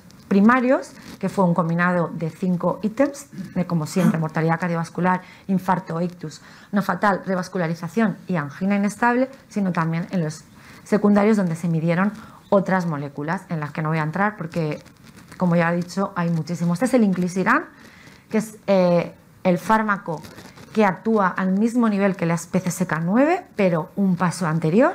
La PCSK9, los inhibidores de las PCSK9 lo que hacen es que entran en sangre y bloquean la PCSK9, pero sigue habiendo PCSK9 en sangre, y estos lo que hacen es que no haya PCSK9, evitan que se forme la molécula. ¿Cómo lo hacen? Pues se combinan con una molécula de agalactosidasa, que está en la superficie del hepatocito, se internaliza, dentro, cuando se internaliza, se divide en dos, y una parte, porque es un ARN de interferencia pequeño, la verdad que yo no sé cuáles son los grandes, pero bueno, este es un ARN de interferencia pequeño, se une en el ribosoma y forma el complejo RIS, y lo que hace es pues escindir el ARN mensajero necesario para, como he dicho, en el ribosoma producirse la molécula. Pues lo que hace es que el ARN mensajero lo fragmenta y entonces la molécula no llega a formarse. ¿Por qué es importante? Pues porque se ha visto que los niveles elevados de PCSK9 también tienen relación con la enfermedad arteriosclerótica. No solo el LDL, no solo los triglicéridos, sino los propios PCSK9. La PCSK9, tener mucha PCSK9 circulante, no solo produce mayor prevalencia de enfermedad mayor prevalencia de aterosclerosis, sino mayor rapidez de la arteriosclerosis. Este es el mecanismo de acción, que ya lo he contado, y este es el mecanismo de acción de los 3 fármacos que teníamos hasta ahora, que tampoco lo he contado. El inclisiran tiene un amplio abanico de ensayos que están algunos en fase 2, algunos en fase 3, algunos ya se han acabado, algunos no, pero los más importantes son el Orion 9, 10 y 11 y el 4, que como he dicho lo tendremos a finales de diciembre de 2026, donde nos dirá si hay un beneficio en términos de reducción de mortalidad, hay un beneficio a nivel cardiovascular. Lo que han demostrado el Orion 9, 10 y 11 que están realizados en pacientes, el 9 con hipercolesterolemia familiar y el 10 y el 11 con enfermedad cardiovascular establecida, el 10 y el 11 con enfermedad cardiovascular establecida o no establecida, pero pacientes de muy alto riesgo cardiovascular, es que se produce una reducción en el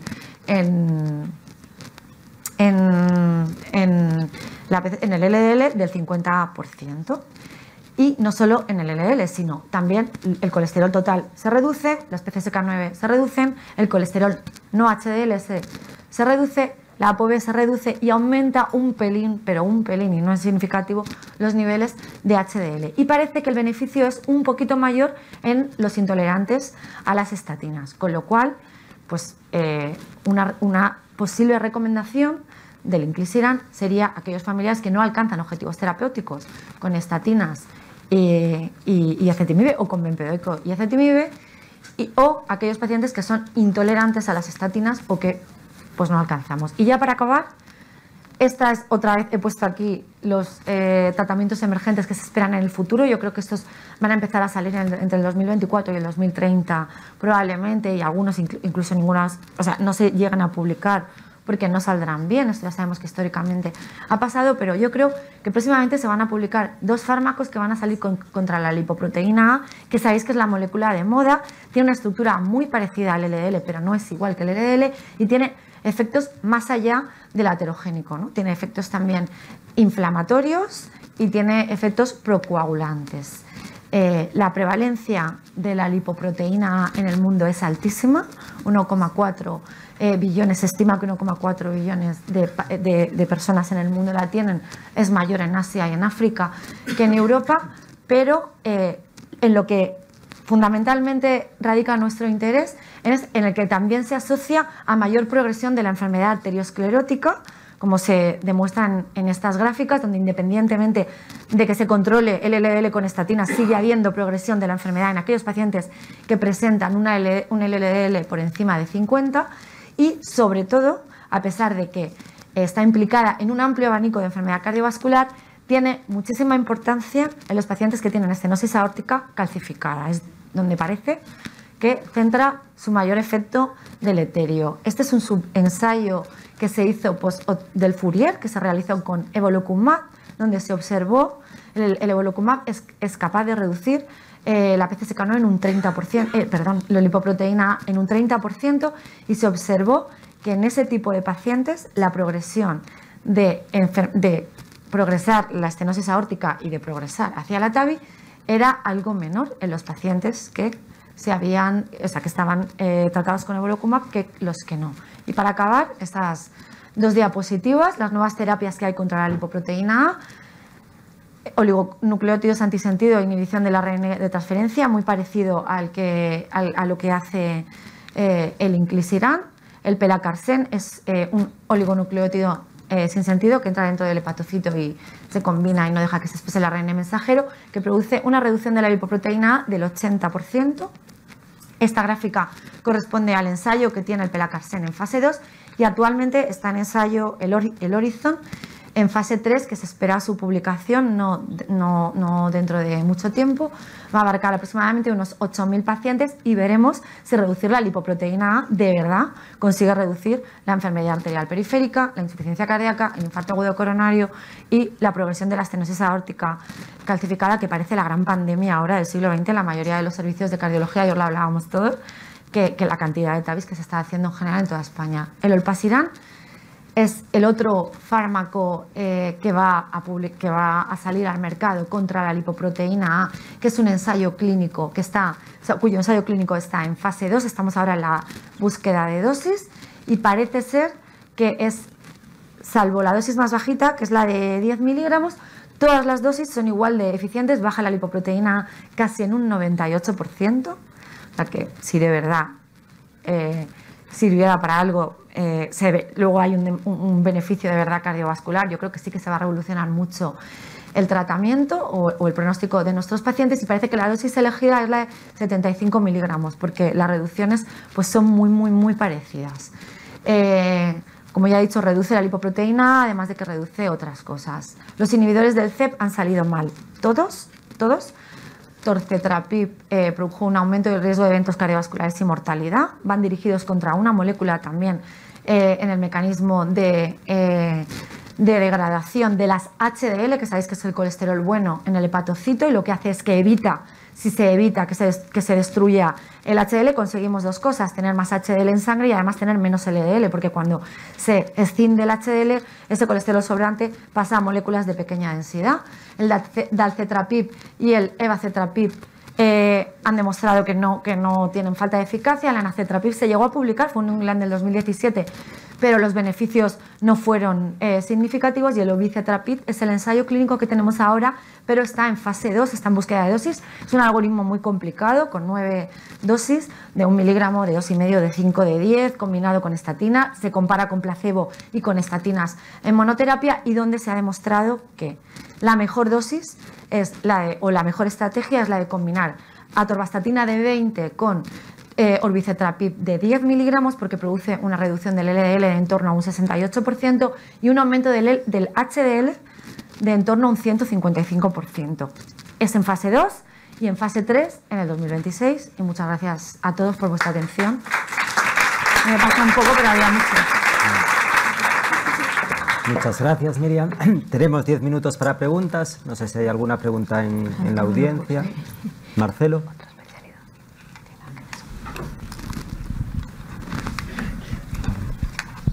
Gracias y muchas gracias. He disfrutado mucho con todas las ponencias, pero mi pregunta va para Felipe. Yo soy hemodinamista. Cuando se publicó el credo llevaba 5 años ya haciendo hemodinámica, al contrario de lo que tú decías. Y también llevo críticos cardiovasculares, ¿vale? Solo un poco por presentar en el Ramón y Cajal.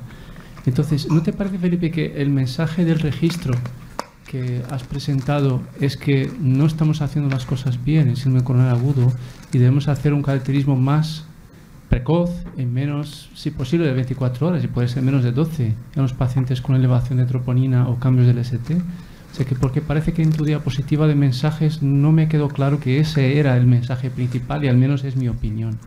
Y por cierto, quizá no sé si se deba corregir una diapositiva en el mapa, porque apareció el Ramón y Cajal y no tengo, disculpa, idea de haber mandado pacientes para este registro. Sí que estáis. No sé, luego me dices quién ha mandado los pacientes, porque nosotros no utilizamos pretratamiento y como yo soy el coordinador de síndrome coronario agudo en aquel hospital, me extrañaría que no hubiese pasado por El joven cardiólogo que tenga ahí. El joven cardiólogo que tenga ahí. Estáis. Lo llevaba María Abellas. Y pasó el comité, hasta donde yo sé, pero bueno, eso da igual. Yo estoy de acuerdo con lo que dices. Las cosas no se están haciendo todo lo bien que se debieran, y en eso creo que... Pero también es verdad que haciéndose como se hacen, la tasa de eventos del registro es muy baja. O sea, cateterismos, pacientes que se hace cateterismo por encima de las 24 horas en escasez, la tasa de eventos cardiovasculares en el ingreso es del 1,1%. Es decir, es una minoría muy minoritaria de pacientes, pues lo que se ve muchas veces en registros. Entonces, la realidad es que cuando los ensayos que específicamente comparan el cateterismo precoz en 24 horas frente a diferido en escasez, los estudios no han salido bien, es decir, los resultados son neutros. Entonces yo creo que se podría intensificar, sí, cuanto más pronto se pueda hacer, creo que ese es un mensaje claro, pero también es verdad que no sé hasta qué punto con estos resultados y con la evidencia disponible se tienen que, digamos, presionar a los sistemas para forzar a hacer cateterismos los sábados y los domingos en pacientes escasez, que estén estables, sin dolor, con el electro normal y con una troponina ultrasensible de 80.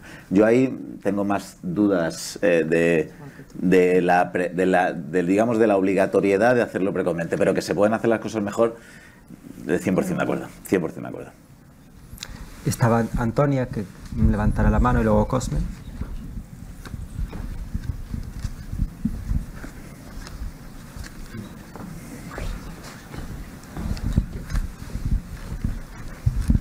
Bueno, gracias por esta interesante mesa. Yo quería hacer una pregunta al doctor Vallés.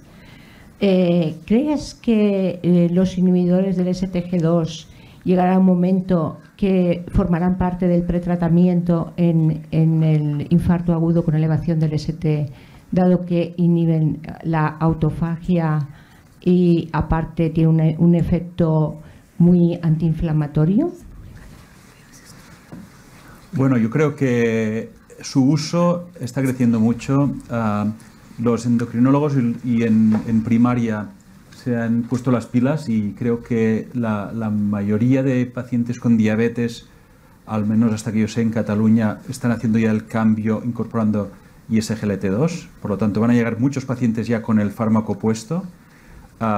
En el ámbito de la insuficiencia cardíaca, su uso ha sido una explosión tal que nunca se había conseguido tener resultados de ensayos pivotales y conseguir rutina asistencial a esa velocidad. Y el tema que queda es en el paciente con infarto y en el paciente con otros escenarios. Lo que tú preguntas pues es difícil de prever, porque el mecanismo de la autofagia es más conceptual e hipotético que evidente. Es decir, que Milton Packer es muy convincente en sus argumentos, pero la evidencia científica que hay detrás es todavía poco sólida. De todas maneras, son fármacos que actúan muy deprisa y si tú miras los resultados pivotales, en 15 días las gráficas se empiezan a diverger, con lo cual hay seguro un componente diurético en la insuficiencia cardíaca, pero este beneficio tan precoz es también muy interesante en el infarto y en el paciente hospitalizado, porque reduce mucho la congestión extravascular y probablemente reduce la necesidad de diuréticos de ASA, que sabemos que no son muy buenos. Y otra pregunta para el doctor Díez. El registro me ha parecido muy interesante, pero claro, los datos hay que mirarlos con un poco de precaución, ¿no? Porque pueden haber algunos sesgos. Desde tu punto de vista, porque aquí lo que se analizaba no es si se hacían cateterismos de forma precoz en estos pacientes o no, sino el pretratamiento, ¿no? Si tenía un efecto realmente beneficioso o no. Entonces, ¿tú crees que a día de hoy, independientemente de lo que digan las guías, recomendarías el pretratamiento en todos los pacientes en los que no se va a hacer un cateterismo en las primeras 24 horas? Estoy de acuerdo en todos los posibles sesgos que tiene un registro prospectivo de vida real. La lista es larga y por eso todo esto, lo más que podemos llegar a concluir es que puede ser sugeridor de hipótesis y en base a eventos intrahospitalarios y muy pocos eventos, además. Yo luego tengo el conflicto de interés de que, como hemodinamista, porque cada uno luego tiene su opinión, yo creo que el principal peaje del pretratamiento se lo llevan los pacientes que no tienen enfermedad coronaria o que tienen infarto tipo 2 o que luego se someten, por ejemplo, a cirugía de revascularización, que es una minoría en nuestro medio. Personalmente, es verdad que disponemos ahora de Cangrelor en salas y se puede usar, pero es más caro también, desde luego. A mí me gusta que vengan los pacientes que tienen un IAMSES de riesgo cardiovascular con cambios eléctricos en los que previsiblemente voy a acabar haciendo ICP. Me gusta que vengan pretratados. Ahora bien, soy consciente de que por ejemplo, en mi hospital, pues, como dice, no vienen pretratados y convivo con ellos razonablemente bien y creo que la diferencia de los eventos no es muy importante. Tengo más dudas con el paciente que ingresa el viernes y a lo mejor se hace el lunes, o a lo mejor luego el lunes es una locura porque hay muchísimos pacientes y uno se queda hasta el martes. No sé hasta qué punto insistir, si por el protocolo no se puede doble antiagregar, pues en antiagregar y anticoagular a ese paciente, porque luego vemos que hay muchos que se quedan únicamente con ácido acetilsalicílico y esos pacientes, pues en vida real al menos, o en ensayos clínicos, no tenemos claro si es seguro o no hacerlo. Entonces ahí yo creo que es yo, en mi experiencia, si creo claro que tiene yo lo antiagrego. Es lo que hago en práctica clínica.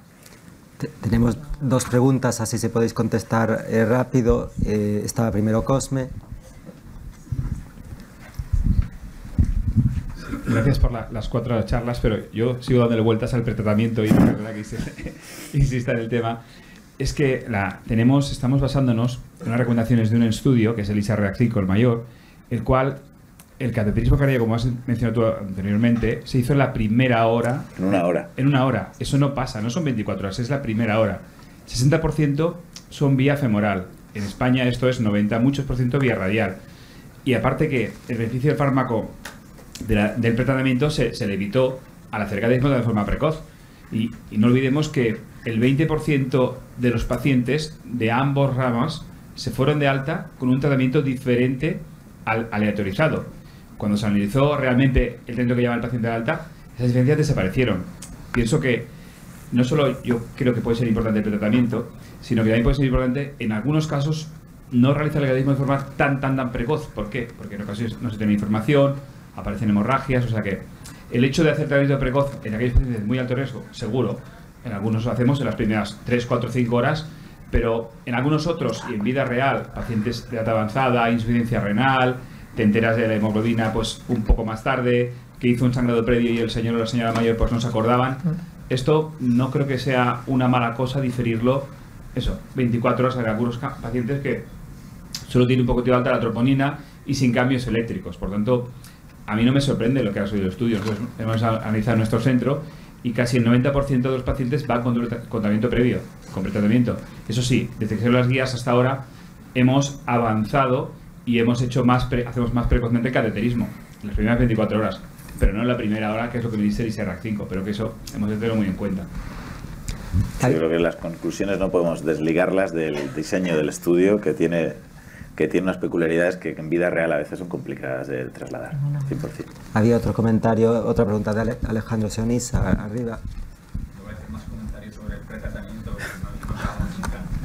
pero bueno, me han encantado todas las charlas, y una pregunta respecto al tratamiento hipolipemiante, ¿no? Porque al final aquí, ¿no?, has metido en la coctelera 10 fármacos diferentes, pero yo creo que la experiencia nos enseña que cuando complicas las cosas, o sea, cuando introduces mucha heterogeneidad en un proceso, pues después es muy difícil, ¿no?, mantener una cierta equidad, ¿no?, en el acceso a los tratamientos, etcétera, etcétera. Con lo cual, digamos, ya veremos cómo acaba esto. También están un problema, ¿no?, de coste-efectividad de estos tratamientos, de sostenibilidad de nuestro sistema de salud, etcétera, etcétera.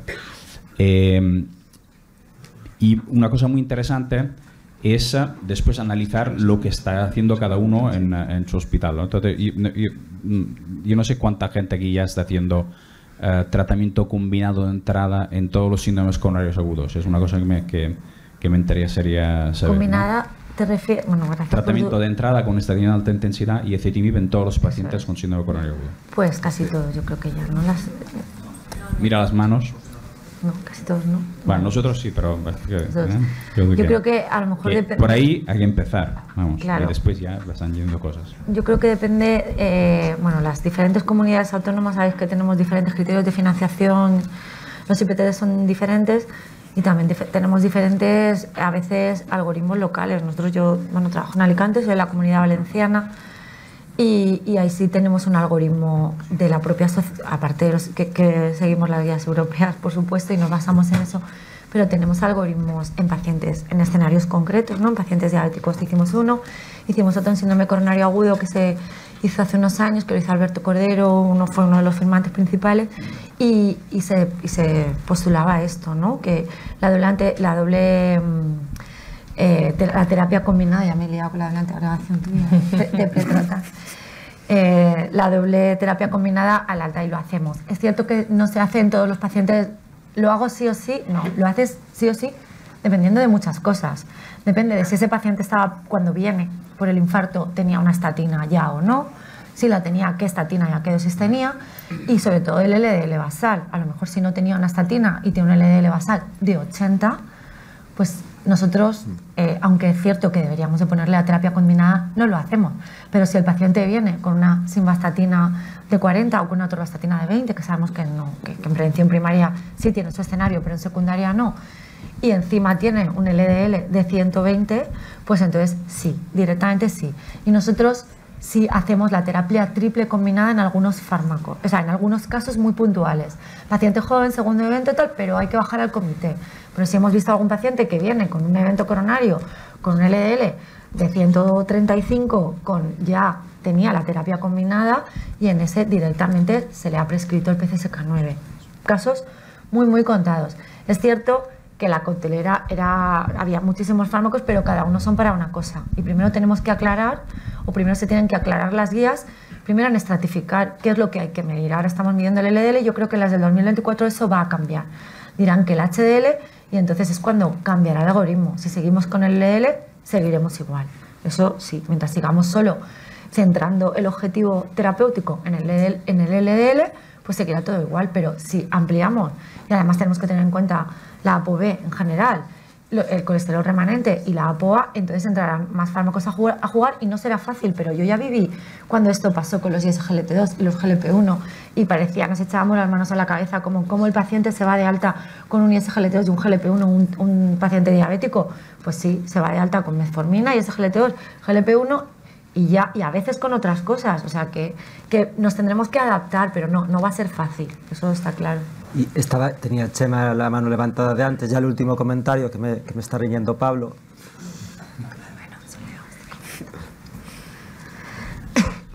Gracias, quiero felicitaros a todos por la calidad de vuestras ponencias. Simplemente hacer un comentario y una pregunta a Felipe, con vuelta al pretratamiento, nuevamente. Yo trabajo en un centro en Santiago, en el Hospital Clínico, que nuestra unidad coronaria estableció un protocolo de tratamiento de coronariografía precoz en todos los síndromes coronarios y de hecho ahora mismo el 90% se hacen en menos de 24 horas.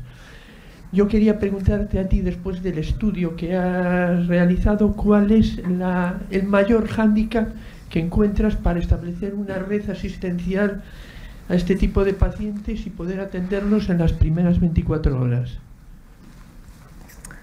Creo que hay una limitación, o sea, creo que la primera duda es si eso tiene un beneficio claro, que es la razón por la que vamos a hacer cateterismos en 24 horas. Creo que también luego influye mucho el tiempo a partir del cual empieces a contar, el tiempo puerta a cateterismo, puerta de urgencias, diagnóstico de escasez o que te ingrese en la planta o en la unidad coronaria, ¿no? Porque si contamos la entrada en el hospital, que es teóricamente el tiempo más adecuado, las 24 horas ya son mucho más complejas de lograr. Si contamos desde el diagnóstico del paciente ingresa en la coronaria con el IAMSES, pues al final, si cuentas al día siguiente, es más plausible. El principal problema que yo veo aquí es el fin de semana, ¿no? Es decir, qué pasa los viernes, los sábados y de qué manera, pues al final es lo que decía Juan, ¿no? Es decir, que el código infarto asume los TEPS, asume las impelas, asume los ECMOs, asume el ECPR y también ahora los escasez, ¿no? Entonces, que se puede hacer, pero al final el volumen de pacientes que estás activando las alertas es grande. Entonces, la primera pregunta es, ¿esto tiene un claro beneficio? Yo sé que habéis publicado, el CardioChoose se publicó y a un año había evidencia de beneficio, ¿no? Por eso cambiamos la estrategia. En pacientes de alto riesgo había evidencia. Bueno, o sea, yo creo que... Los pacientes se van antes a casa. Sí, claro, por supuesto. Sí, lo que claramente hay un beneficio es en estancia media, pero si les hace la reso el sábado por la tarde también. Y no vienen a hacerse una res un sábado por la tarde, ¿no? Entonces, al final la estancia media es importante. O sí, no lo sé, pero lo que quiero decir es que yo creo que es un tema conflictivo, es un tema polémico. Cada centro tiene sus protocolos. No sé, yo creo que evidencia clara de ensayos de beneficio de cateterismo precoz, desde mi punto de vista no hay. Ahora bien, si se puede localmente, digamos, algoritmos o digamos la logística local lo permite, es fantástico. Quiere decir que cuanto antes se puedan hacer las cosas, yo creo que las unas possible que dicen los anglosajones funciona. No sé qué opinarás. Si... Hombre, yo te puedo decir la experiencia que tenemos brevemente y acabamos. Es que nosotros, primero, se redujeron muchísimo las complicaciones hemorrágicas, que pasamos de ser muy agresivos en el manejo de estos pacientes antes de ir a la sala de hemodinámica a simplemente estar con aspirina y a las 24 horas o antes hacer el cateterismo. Segundo, las complicaciones mecánicas también notamos que se redujeran en los pacientes con mayor Grace. Donde más impacto tuvo es en el grupo de Grace mayor de 140. Es lógico, porque el escasete es un grupo muy heterogéneo. Hay pacientes que, a pesar de que se meten en las primeras 24 horas, yo personalmente creo que podría un viernes esperar hasta un lunes. La mayoría de ellos que ingresan en nuestra unidad coronaria, los del viernes por la mañana viene el hemodinamista, hace los cateterismos, y los del sábado los hace el domingo. Y de esa manera, hombre, hemos encontrado cierto impacto en hemorragias y en estancia media, fundamentalmente. ¿Los hace el domingo? ¿Cuando viene a hacer un STACES el domingo? No, ya se queda con él pone la hora a las 10 de la mañana y viene a hacer pues 2 o 3 pacientes que pueden estar pendientes de la guardia anterior. Bueno, muy bien, pues damos por finalizada la sesión. Muchas gracias a todos.